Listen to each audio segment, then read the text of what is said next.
I am Michael Brent at Observe the Word, and we are interpreting the book of Acts.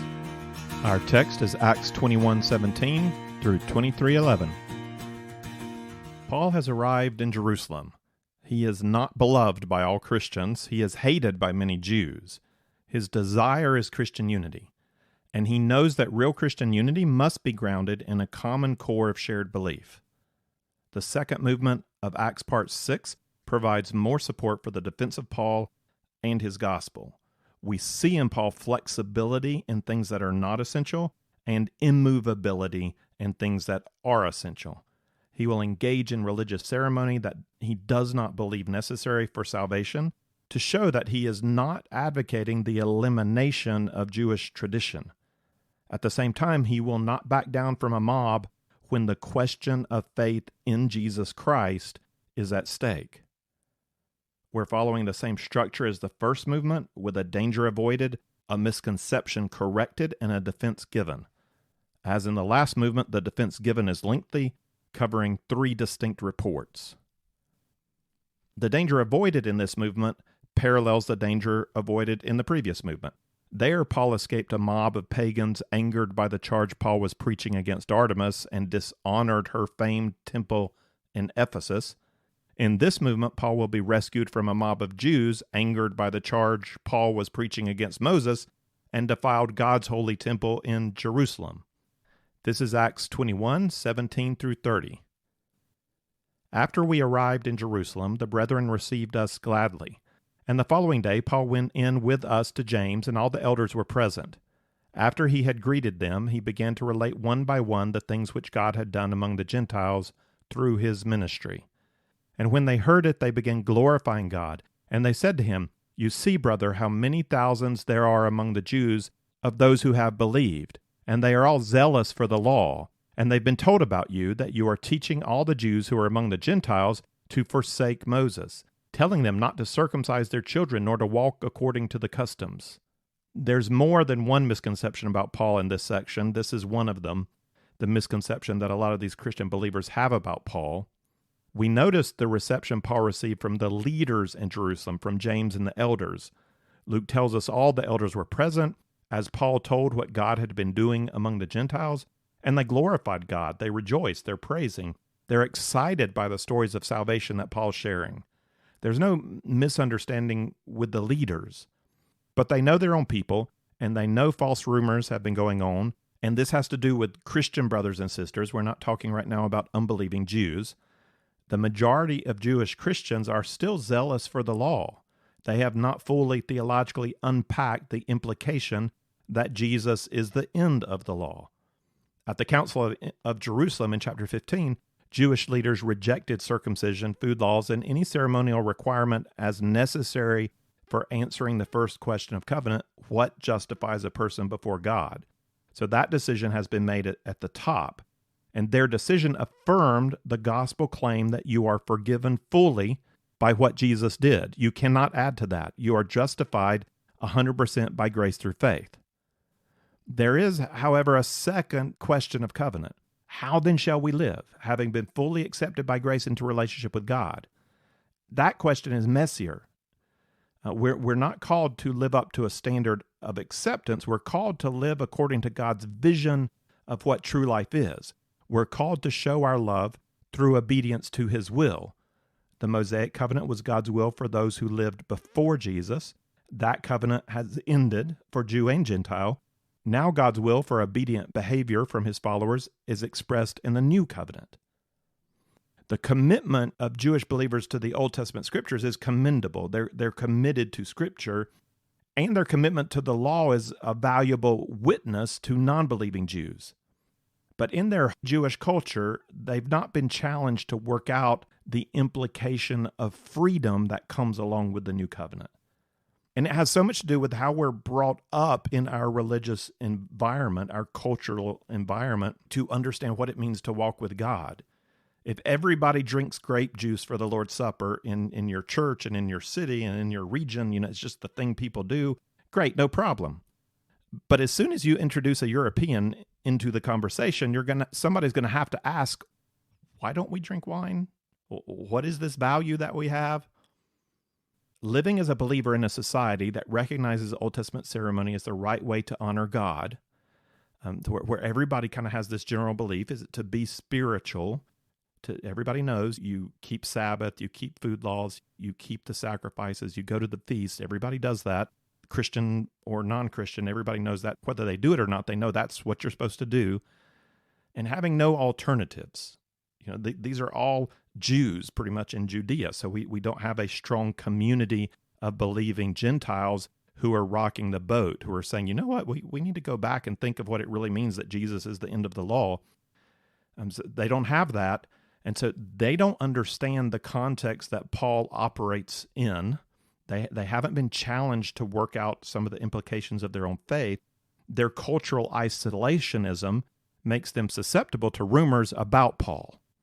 And knowing this, the elders tell Paul, they have been told about you that you are teaching all the Jews who are among the Gentiles to forsake Moses, telling them not to circumcise their children, nor to walk according to the customs. And we know the accusations aren't true. We even have this interesting example of Paul requiring Timothy to be circumcised to join in with his missionary band. It's not required for salvation. It's not even required for the second question of covenant. Timothy doesn't have to be circumcised, but Paul knows it'll become an issue. And so he does encourage Timothy to be circumcised. So we know Paul's not going around telling Jewish parents to not circumcise their children. He has taught that Jews are saved by grace apart from the law, but he is not telling them to abandon their customs. In fact, Paul just wrote a long letter to the Romans at the end of his last missionary journey before he headed here to Jerusalem. So it's just a matter of weeks since he wrote it, in which he addressed this issue. So in Romans 14 and 15, Paul addresses the Jewish position that believers must follow certain food laws and must observe certain days. That as an issue of the second question of covenant, some are saying we need to be doing these things, not to be saved, not first question, but as a second question, to honor God, we need to do these things. And Paul, in Romans 14, he calls that position the weak position. He also refers to the view of other believers that the gospel set us free from the requirement of old covenant ritual practices. Paul expresses that as his own view, and he calls that the strong position. But instead of telling the weak to just stop what you're doing, don't do these things, Paul provides 3 principles to help both sides live in acceptance with one another. First, you are all ultimately accountable to God, so stop judging each other. These are not moral issues.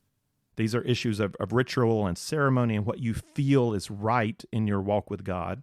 Second, if you do recognize your freedom in the gospel from these covenantal practices, don't be a stumbling block to those who do not.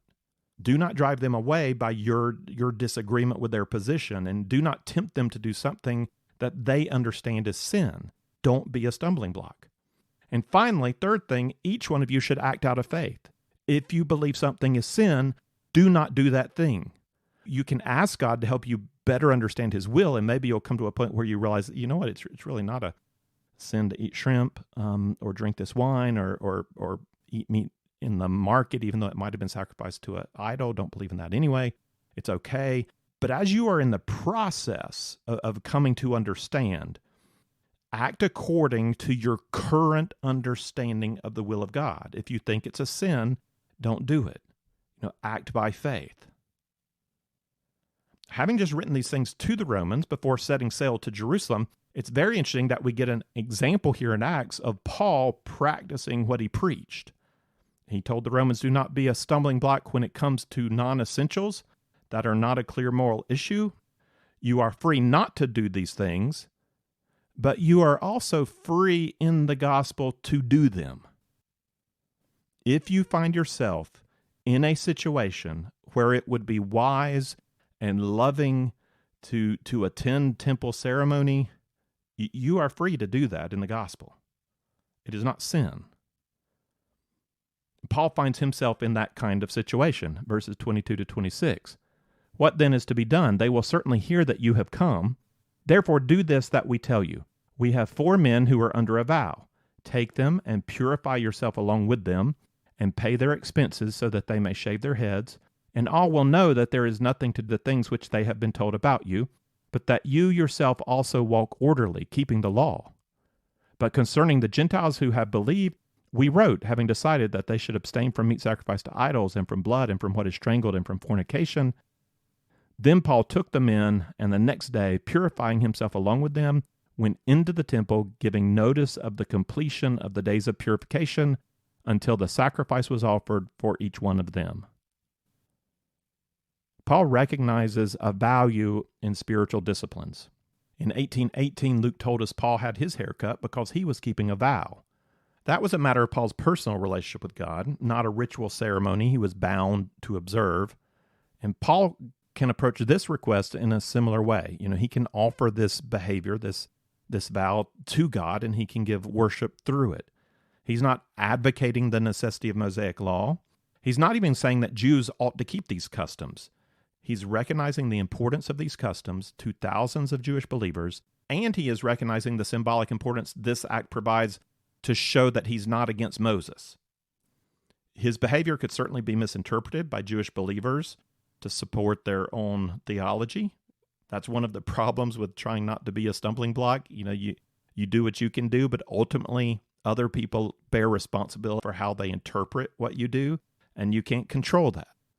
In this case, Paul is acting out of love for fellow believers, and he's not reestablishing temple worship. It's an act of love in his freedom in the gospel to do this thing.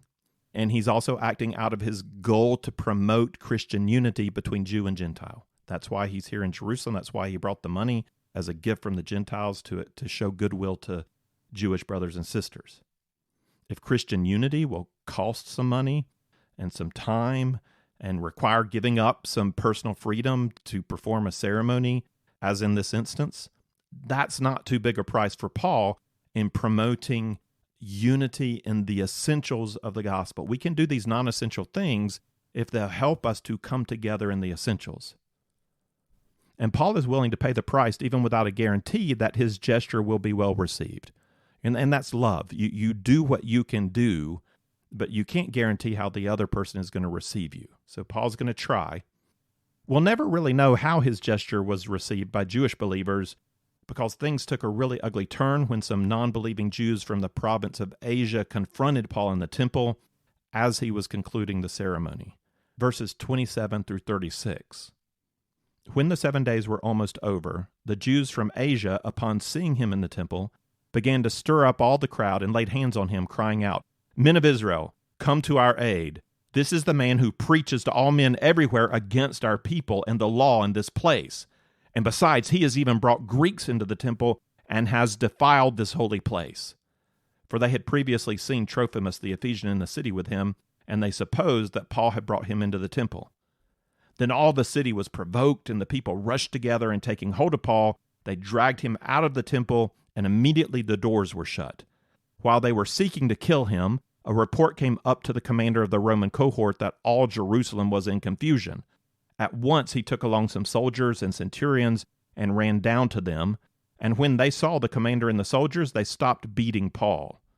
Then the commander came up and took hold of him and ordered him to be bound with 2 chains, and he began asking who he was and what he had done. But among the crowd, some were shouting one thing and some another, and when he could not find out the facts because of the uproar, he ordered him to be brought into the barracks. When he got to the stairs, he was carried by the soldiers because of the violence of the mob, for the multitude of the people kept following them, shouting, "Away with him!" The men who raised the cry against Paul are not from Jerusalem, they're from Asia. We don't know if they were from Ephesus or another place in Asia. We've already seen in our story that how Paul was pushed out of the Ephesian synagogue because of heavy opposition to his message, and how he took up teaching in the lecture halls of Tyrannus. These men have some experience with Paul in Asia, and they testify falsely to his teaching, claiming he preaches against the Jews and the law and the temple, everywhere he goes. It's a false testimony, though perhaps how they understand Paul from their conservative Jewish perspective, it's accurate in their mind. They have these assumptions about who Paul is and the implications of his teaching. A gospel that sets up a spiritual reign of the Messiah rather than a physical one, that proclaims Jesus to be the end of the law, and that opens the door for all people to enter without regard to temple ritual or sacrifice, That gospel may very well feel to them like a message hostile to Jewish identity, hostile to the law, hostile to the temple. The charges do place Paul in the company of Stephen and Jesus before him, who were both charged the same with teaching against the law, teaching against the temple. It's a misunderstanding of Christian teaching, of this understanding of continuity from Old Covenant to New Covenant. The thought that Paul would bring Trophimus into the temple shows how much his opponents' religious zeal prevents them from rightly assessing Paul's character or his message. They're not being fair to him at all. They don't get him at all. I mean, in their prejudice and hatred, they imagine behavior that's actually unthinkable for Paul. In his love for the temple and his love for the Jewish people, he would never use his gospel freedom to bring Gentiles in and defile the temple. But that charge, true or false, it's a very provocative charge, and it's enough to stir up wrath among many gathered in the temple. Like a spark struck in a dry pine forest, the flames catch immediately and quickly spread from the temple and out into the city. And this rioting mob, they drag Paul out of the inner court of the temple, where he had gone to offer sacrifice for himself and the young men, and they pull him into the outer court with the intent of killing him. And we'll see later in Paul's own words that he is reminded of something very similar that happened 27 years earlier, when another man had been dragged out by the mob, but at that point Paul was part of the mob, and he held the coats of men that are similar to these as they picked up stones to murder Stephen. And now they plan to kill Paul. They're beating him. Maybe the tradition of death by stoning creates enough of a delay for the Roman soldiers to intervene. It does take a little explanation to show how they got there so quickly. The Roman governor over Judea didn't live in Jerusalem. His provincial headquarters are situated in Caesarea. That's why we're going to spend a lot of time there in the next few chapters. It is a majority Gentile city with a good coastal port, more suited to an elite Roman community than Jerusalem was. So the governor's not here, but a military battalion is garrisoned in Jerusalem to keep things under control. You're probably quite familiar with the term centurion. That's one that we hear a lot in the Bible. It's an officer over 100. My Bible translates the officer present as a commander. Tribune is another translation you sometimes get. The actual Greek word is chiliarch. So as a centurion is a commander over 100, a chiliarch is a commander over 1,000. Though the typical battalion or cohort was never at full strength, it's usually more 600 to 800 soldiers. And so these Romans are stationed in Jerusalem. They're stationed in the center of Jerusalem in the Antonia Fortress. It's a fortress that was named after Mark Antony, and it was built into the wall of the temple's outer court. I mean, they're right here near the center of action. So the soldiers only need a few minutes down 2 flights of stairs to get from their barracks to the temple's outer court where Paul is being beaten. And the alertness and close proximity of the soldiers have saved his life. The soldiers stopped the beating due to the intensity and noise and confusion of the mob, the commander, and they start going back up the stairs into the fortress to the barracks so that the commander can make further investigation. We'll find out that the commander has already made some quick assumptions about Paul, and of course he would. Rushing into this flared-up Jerusalem mob, his adrenaline would have been pumping, and he's at full awareness, and his mind is rushing around trying to assess the situation.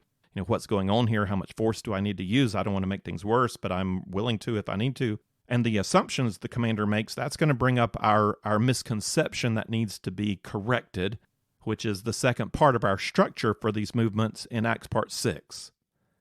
The misconception and correction are both recorded in chapter 21, verses 37 to 39. As Paul was about to be brought into the barracks, he said to the commander, "May I say something to you?" And he said, "Do you know Greek? Then you are not the Egyptian who some time ago stirred up a revolt and led the 4,000 men of the assassins out into the wilderness." But Paul said, "I am a Jew of Tarsus in Cilicia, a citizen of no insignificant city, and I beg you, allow me to speak to the people." Okay, what is this? The 4,000 assassins. Beaten, bruised, and bloody, Paul regained his composure quickly and addressed the commander with this request as he's being dragged up the stairs. And we get the misconception and the correction at the same time. because when he hears Paul speaking, he gives us the misconception. So you're not the Egyptian who sometimes ago stirred up a revolt and led the 4,000 men of the assassins out into the wilderness. You're not that guy. The commander had made a guess about whom Paul might be, and it sounds like a pretty outlandish guess. Like, where is this coming from? But he didn't make it up out of nowhere. He refers to a contemporary troublemaker who could reasonably be responsible for such a disturbance like this. F.F. Bruce provides this background in his commentary. Some 3 years previously, an Egyptian adventurer appeared in Jerusalem claiming to be a prophet and led a large band of followers out to the Mount of Olives. There he told them to wait until at his word of command the walls of the city would fall flat. Then they would march in, overthrow the Roman garrison, and take possession of the place. But Felix, procurator of Judea, sent a body of troops against them. They killed several and took others prisoner. The Egyptian himself discreetly disappeared, and those whom he had duped would cherish no friendly feelings towards him. Now, thought the tribune, the impostor had reappeared, and the people were venting their rage on him. So that's the misconception. The correction of this misconception comes before the commander has even voiced his thoughts, when Paul made his request in a well-accented Greek, and his choice of language challenged the commander's false assumption. I also wonder if the commander's surprise at Paul's well-spoken Greek kind of threw him off enough to explain why he lets Paul speak to the crowd. Maybe he reasons too quickly that the mob has made a mistake too. They think he's somebody, but he's obviously not somebody. They just need to let him speak. And so I'll let him speak, and he'll explain who he is, and maybe that'll settle things. Moving now to Paul's speech before the mob, we enter into the defense section of our movement. Paul's speech will be the first of 3 approaches the commander uses to get to the bottom of things. Along with Paul's own testimony, the commander will attempt torture as another way to get to the truth, and then he'll turn to an inquiry before the Sanhedrin, hoping that at some point he's going to find out what's going on with this riot and who Paul is. And the investigation really works as a defense for Paul, because at each point, Paul is going to be shown innocent of any civil or criminal charges. We begin with Paul's own testimony to the crowd of how he came to be a witness for Jesus Christ. It's not going to satisfy the mob or the commander, really, but it's golden for us. It's wonderful to hear Paul's testimony. And as you listen to his testimony, notice the simple 3-part division of his life before meeting Jesus, how he met Jesus, and after meeting Jesus. And also notice how he contextualizes his own story for this particular audience. This is Acts 21:40 through 22:22. When he had given him permission, Paul, standing on the stairs, motioned to the people with his hand. And when there was a great hush, he spoke to them in the Hebrew dialect, saying, "Brethren and fathers, hear my defense which I now offer to you." And when they heard that he was addressing them in the Hebrew dialect, they became even more quiet, and he said, "I am a Jew born in Tarsus of Cilicia, but brought up in this city, educated under Gamaliel, strictly according to the law of our fathers, being zealous for God just as you all are today. I persecuted this way to the death, binding and putting both men and women into prisons, as also the high priest and all the council of the elders can testify. From them I also received letters to the brethren and started off for Damascus in order to bring even those who were there to Jerusalem as prisoners to be punished. But it happened that as I was on my way, approaching Damascus about noontime, a very bright light suddenly flashed from heaven all around me, and I fell to the ground and heard a voice saying to me, 'Saul, Saul, why are you persecuting me?' And I answered, 'Who are you, Lord?' And he said to me, 'I am Jesus the Nazarene, whom you are persecuting.' And those who were with me saw the light, to be sure, but did not understand the voice of the one who was speaking to me. And I said, 'What shall I do, Lord?' And the Lord said to me, 'Get up and go on into Damascus, and there you will be told of all that has been appointed for you to do.' But since I could not see because of the brightness of that light, I was led by the hand by those who were with me and came into Damascus. A certain Ananias, a man who was devout by the standard of the law and well spoken of by all the Jews who lived there, came to me, and standing near me said to me, Brother Saul receive your sight. And at that very time I looked up at him, and he said, The God of our fathers has appointed you to know his will, and to see the righteous one, and to hear an utterance from his mouth. For you will be a witness for him to all men of what you have seen and heard. Now why do you delay? Get up and be baptized, and wash away your sins, calling on his name. It happened when I returned to Jerusalem and was praying in the temple, that I fell into a trance. And I saw him saying to me, Make haste and get out of Jerusalem quickly, because they will not accept your testimony about me. And I said, Lord, they themselves understand that in one synagogue after another I used to imprison and beat those who believed in you. And when the blood of your witness Stephen was being shed, I also was standing by approving and watching out for the coats of those who were slaying him. And he said to me, Go, for I will send you far away to the Gentiles.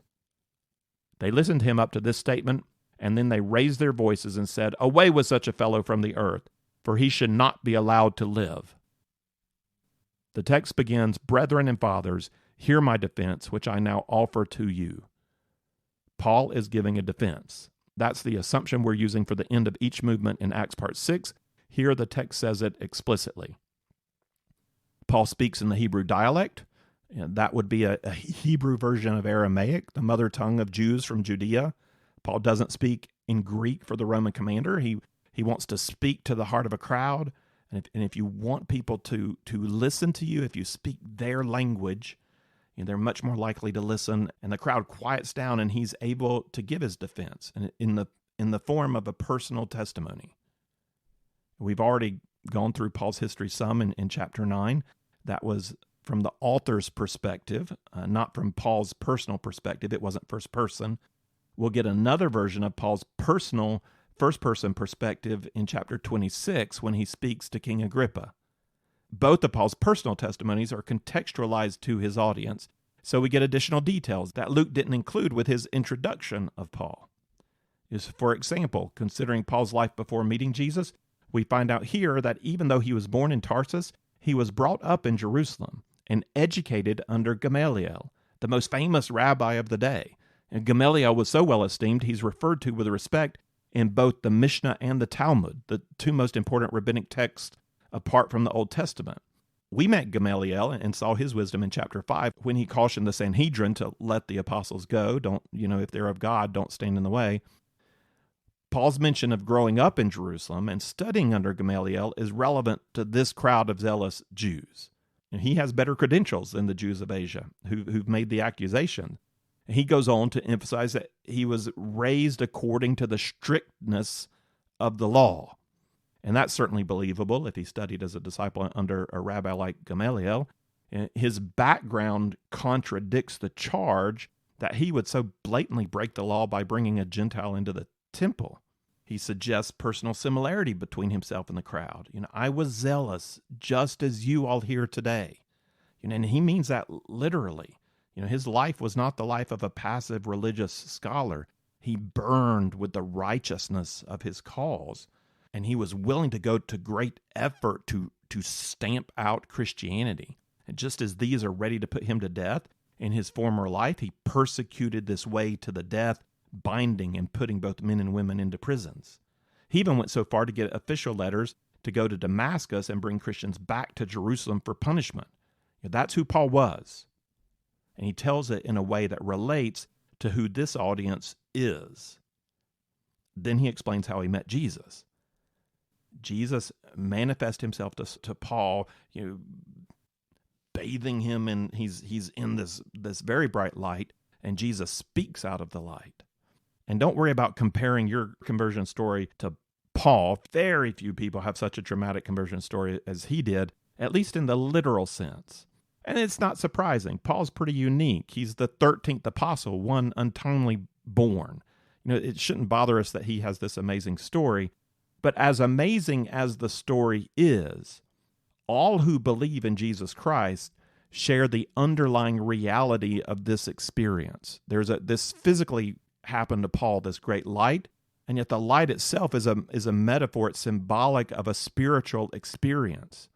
Every true believer was walking in darkness until Jesus Christ made the light of his presence shine in their soul. You cannot see Jesus if he doesn't turn the light on, if he doesn't give you eyes to see and ears to hear. You would not have understood the gospel or received the gospel if Jesus hadn't met you and done something inside of you. And so here with Paul, it's something outside and inside.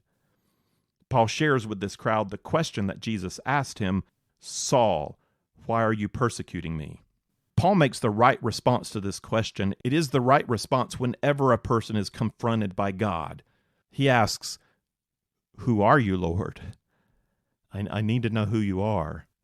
I'm reminded of Moses standing before the fire of the burning bush. There's some similarity there, and Moses wants to know, what is your name, Lord?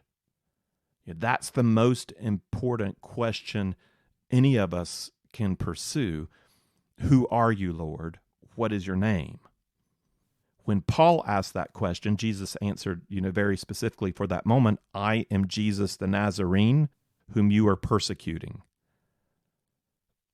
Paul's personal story, what happened to him, is both a rebuke and an invitation to the mob. You think you are persecuting me. You drug me out of the temple. You're beating me. You are not. This is what I found out. You are persecuting Jesus, who is so much more than you believe him to be. In chapter 5, Luke told us the men with Paul heard the sound but saw no one. Luke didn't say there they saw nothing. He said they saw no one. Paul says here they saw the light and heard the sound, but they did not understand. Again, his personal story is relevant to this crowd. Some of the older, he calls them brothers and fathers, some of those fathers very well may have seen Jesus, the light of the world. They may have heard him speak. They saw the light, they heard the sound, but just as the men who had been with Paul on the road to Damascus, they did not understand. This rebuke is not direct. It is Paul's story, and he is telling it from first person, but it is there for those who have ears to hear, and for those who do not, it is still his own explanation of what happened to him. It still stands as his personal witness, his personal defense. Paul then asked a second question of Jesus, what shall I do? And put those two together, it's a great pair of questions. Who are you, Lord? And what shall I do? That's a question for every day of your life. Lord, show me who you are today. Show me what I am to do today. And the most immediate step for Paul, what he was supposed to do right away, was to go find a guy named Ananias. Because this is how God works. God uses the body of Christ to bring other people into relationship with him. Meeting Jesus Christ was something very personal for Paul, but it wasn't going to be something private. God wanted to link Paul to Ananias. He wanted Ananias to help Paul and to introduce Paul into the community of believers in Damascus. This is God's standard strategy. The critical event of coming to know Jesus is something that God does inside of us. The process God used to bring that about and then to build on that critical act includes people, the body of Christ, someone who gives witness, people that help us. And usually that's the way it works. We hear the gospel from a human witness, a person. Paul first heard directly from Jesus, and that can still happen nowadays through a dream or some solitary experience. But God doesn't then send Paul out in the wilderness where he will receive more explanation in isolation. Paul is not directed to a hermit's cave. He's directed to Ananias, whom Paul describes as a man who is devout by the standard of the law and well spoken of by all the Jews who lived there. So Ananias served an important human role in helping Paul meet Jesus. Reference to Ananias is also an important point in Paul's defense. He offers Ananias as a credible character witness, described in a way that would be meaningful to this crowd as a man devout by the standard of the law. Christians believe in a fulfilled law. That does not mean Christians are disrespectful of the law or that they might not even be devout in their keeping of the law. Ananias is one such man. He's an example of a Christian who honors the law as Paul does. Paul's not going to give the meaning of what has happened in his own words. he's going to let Ananias do that. He's going to quote Ananias. And Ananias had a word for Paul. This is what has happened to you, Paul. And this is God's commission for you, Paul. And this is God's invitation for you, Paul. So this is what God has done for you. The God of our fathers has appointed you to know his will, 1, to see the righteous one, 2, and to hear an utterance from his mouth. Now, this is what has happened to you. This is the God of our fathers, Paul. Jesus is the righteous one, Paul. Let me help you understand this. You have been given this opportunity to know, to see, and to hear. And let me tell you why, Paul. The reason this has happened to you is so that you will be a witness to all men. God has a plan for you. That's the commission.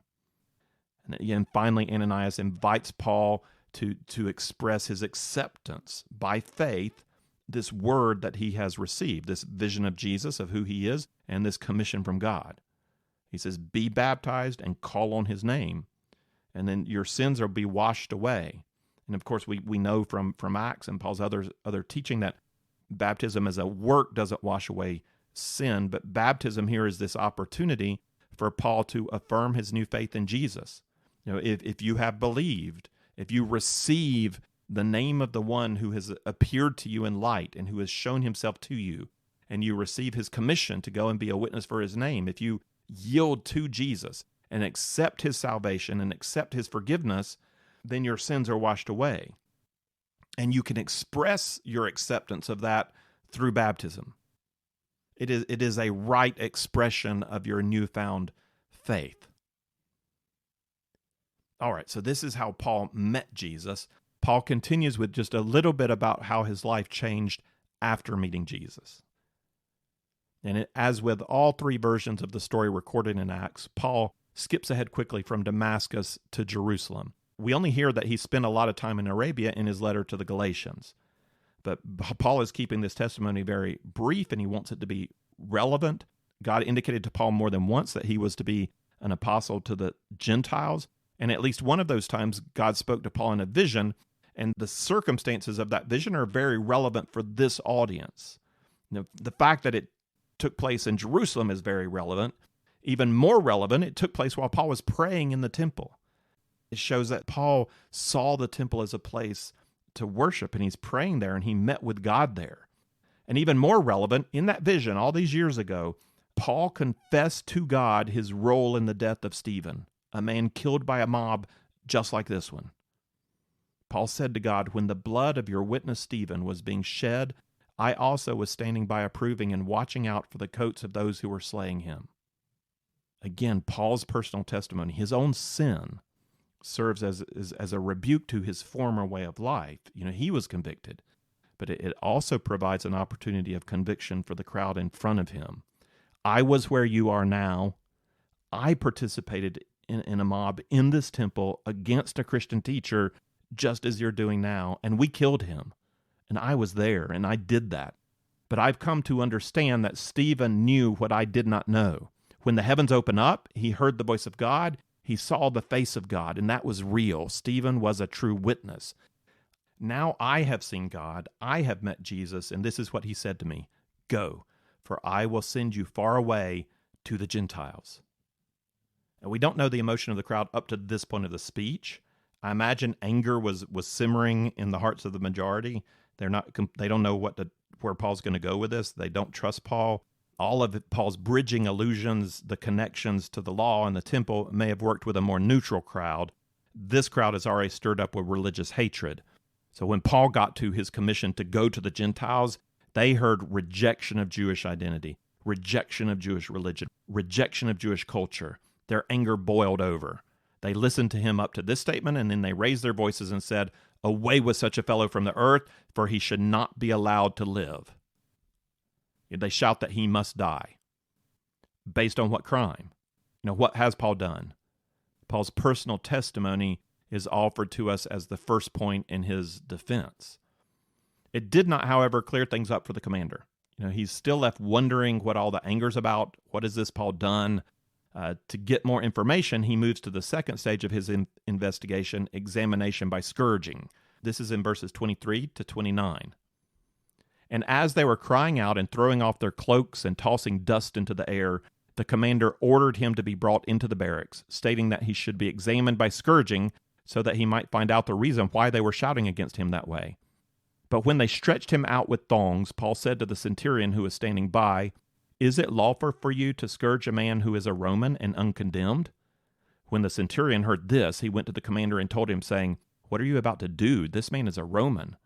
The commander came and said to him, "Tell me, are you a Roman?" And he said, "Yes." The commander answered, "I acquired this citizenship with a large sum of money." And Paul said, "But I was actually born a citizen." Therefore, those who were about to examine him immediately let go of him, and the commander also was afraid when he found out that he was a Roman, and because he had put him in chains.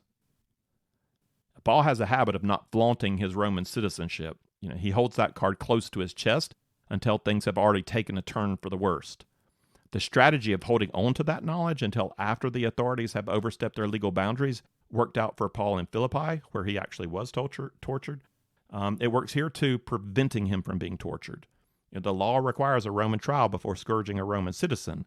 Paul's Greek language gave him some credibility in the eyes of the commander, but not near so much as now when he learns Paul is a Roman citizen by birth. This is legal status. And Paul is even able to one-up the commander, who was not born a citizen, but had to pay for it. Paul's parents or grandparents had at some point acquired citizenship, so that as soon as he was born, he was already a citizen of Rome. The commander was saved from the grave mistake of beating Paul, and as a result shows Paul an increased level of respect and treatment, though not going as far as setting Paul free. He still doesn't have an answer to why the riot happened in the first place and whether Paul instigated it. His next idea for investigating the matter is to require the ruling Jewish council to question Paul. Luke's summary of the Sanhedrin's inquiry comes in 22:30 through 23:11. This is our last episode in this movement. As we read the account, remember that the Sanhedrin is not acting here on their own authority. If the Sanhedrin were acting on their own authority, they could conduct a trial and impose sentence. In this case, they're acting in an advisory role for the Roman authority. It's sort of like a grand jury that has the job of determining whether or not there are adequate charges for a trial. They will advise. It's up to the commander to make a decision. He might set Paul free, he might hand Paul over to the Sanhedrin for trial, or he might send Paul to the provincial governor for trial. His decision depends on the inquiry. Acts 22:30 through 23:11.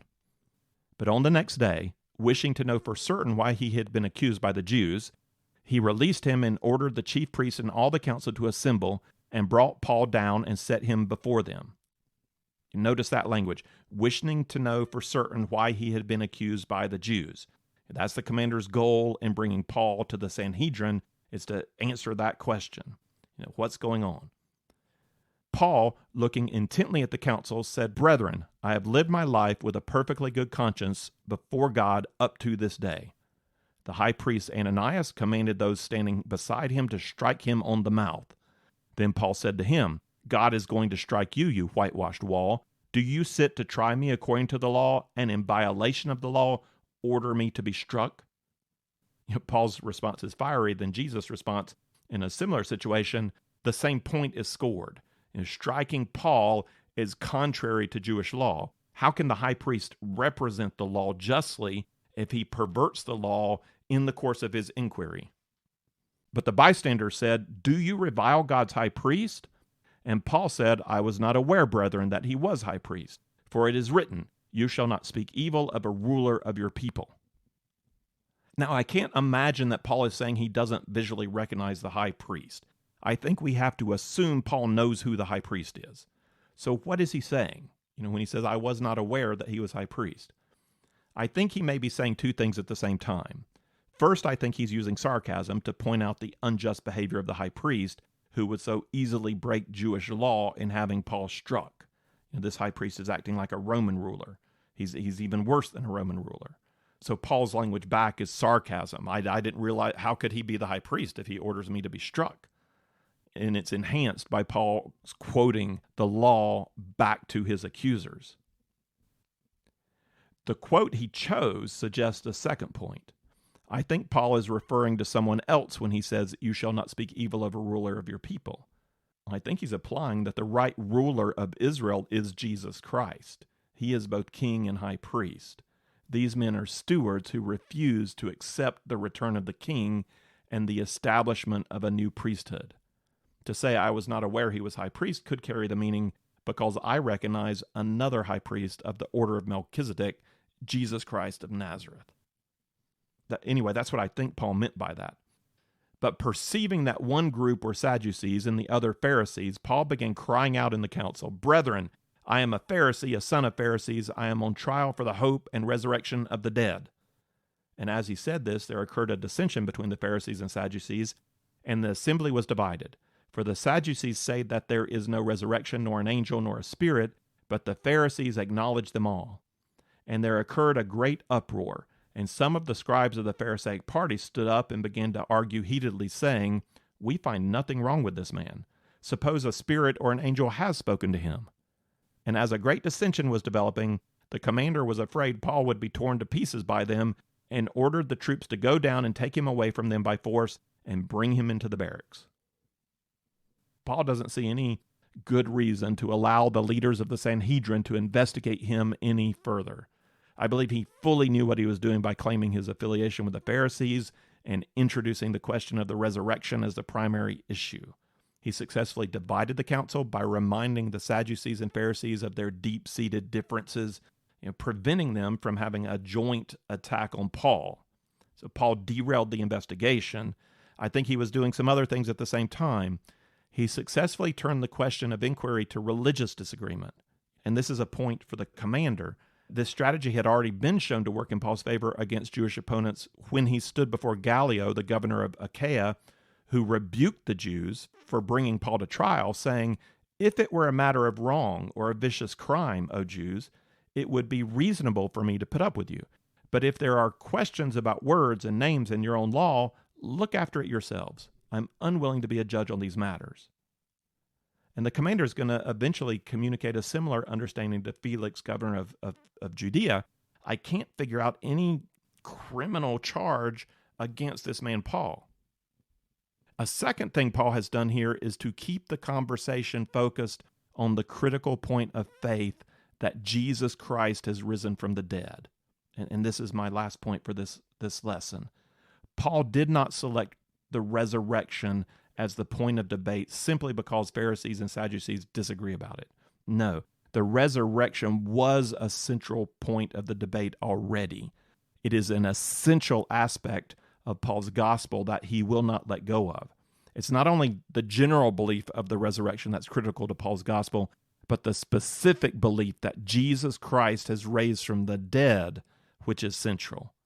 The resurrection of Jesus Christ affirms his divine nature and provides a foundation for the Christian's hope in eternal life. As Paul wrote to the Romans, he was declared the Son of God with power by the resurrection from the dead. That's the resurrection proves that this is the Messiah that you have killed. Paul also wrote to the Corinthians, "If Christ has not been raised, then our preaching is in vain. Your faith is also vain."